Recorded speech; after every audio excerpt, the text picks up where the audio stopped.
지금부터 객체를 만드는 방법을 우리가 살펴보겠습니다. 자, 우리가 이전 시간에 살펴본 것은 다른 사람이 만든 객체를 우리가 사용하는 방법을 살펴봤어요. 그렇다면 이번에는 다른 사람이 또는 자기 자신이 그 객체를 사용할 수 있도록 우리가 직접 객체를 만드는 입장에서 객체란 무엇인가를 살펴보자는 겁니다. 그래서 어떻게 보면은 이전 시간의 내용과 이번 시간의 내용을 결합해서 우리가 객체에 대한 좀 더 폭넓은, 좀 더 다면적인 조망을 해볼 수 있을 것이라고 기대하고 있어요.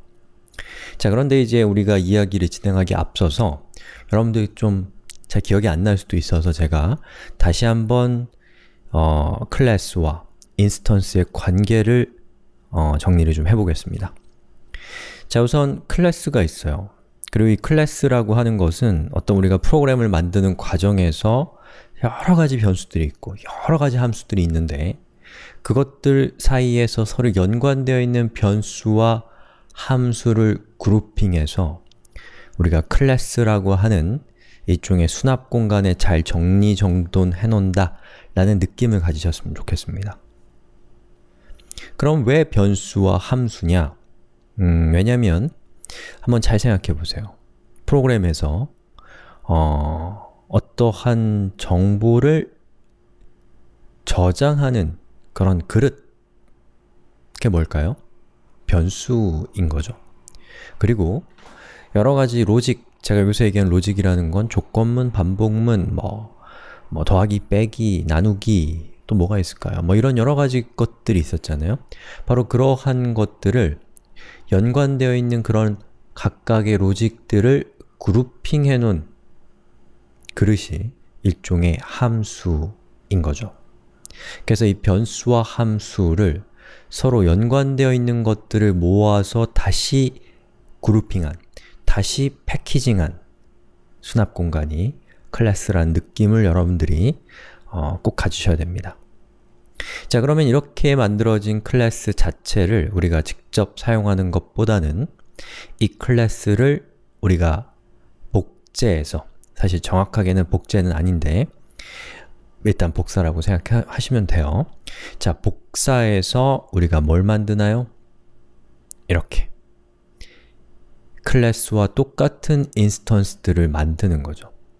그렇기 때문에 그 각각의 인스턴스에는 변수와 함수가 모두 들어있는데 여기서 중요한 것은 인스턴스마다 변수, 다시 말해서 실제로 저장되어 있는 값이 데이터가 다르고 그 데이터가 다름에 따라서 각각의 함수가 동작하는 방법이 달라진다 라는 것을 여러분들이 기억하시는 게 중요해요. 이해하기는 어렵습니다.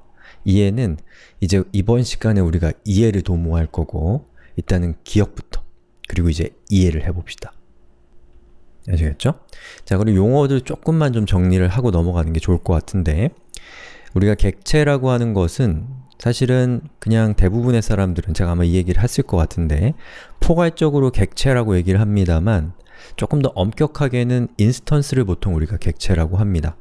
그런데 그거를 구분하지 않고 사용하는 경우도 있기 때문에 여러분들은 분명하게 클래스와 인스턴스를 구분해서 표현하는 것이 뭐랄까요? 오해를 줄여줄 수가 있는 것이죠. 그리고 객체지향 프로그래밍의 맥락에서는 함수라는 말 대신에 메소드라는 말을 쓰고요. 그리고 변수라는 말 대신에 변수라는 말을 쓸 수도 있어요. 저는 변수라는 표현을 쓸 건데 속성, 필드 또는 아주 추상적인 표현으로는 상태라는 말도 씁니다. 그래서 이 상태라는 말은 변수를 의미한다고 생각하시면 되고 그리고 이런 말도 써요. 행위. 행위라는 것은 함수, 다시 말해서 메소드를 의미한다 라는 느낌으로 여러분들이 기억하시면 좋겠지만 이거 기억 안 나시겠죠? 차차로 우리가 이 얘기 할 거니까 너무 기억하려고 하지 마시고 참고 삼아서 아시고 휙 넘어가시면 됩니다. 기억하려고 하지 마세요. 자, 그러면 이제 우리 다음 영상에서 실제로 객체를 만드는 과정을 우리가 한번 시연을 해봅시다.